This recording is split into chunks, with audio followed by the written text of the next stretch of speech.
Pinag-uusapan ngayon sa social media ang comeback movie ng multimedia star at tinaguriang Philippine rom-com queen na si Miss Toni Gonzaga sa kanyang pelikula na Philippine adaptation ng My Sassy Girl kasama ang isa rin sa magaling na aktor na si Pepe Herrera na dinaluhan ng mga ilang celebrities at sikat na personalidad ang kanilang premiere night.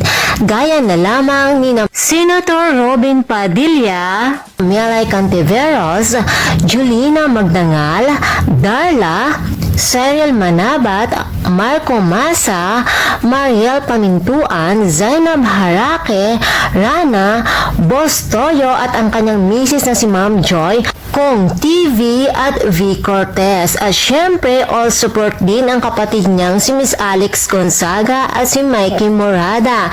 May paborong hirit naman si Alex sa lahat ng mga makakapanood ng My Sassy Girl. Ayon sa kanya, kung magandahan kayo sa pelikula, ipagkalat nyo. Kung hindi, wag na lang po kayo magsalita. Nagbigay naman ng reaksyon ang sikat na vlogger na si Kong TV matapos niyang mapanood ang pelikula at ayon sa kanya, kahit komedyante daw ito ay napaiyak siya. Napakaganda daw ng story ng My Sassy Girl, lalong-lalo na at dalawang magaling na artista sa showbiz industry ang gumanap. Nabigyan daw di umano ng hustisya ni Toni at Pepe ang pelikula. At ayon naman sa mga ibang netizens na nakapanood na ng pelikula, ang ganda daw ng movie.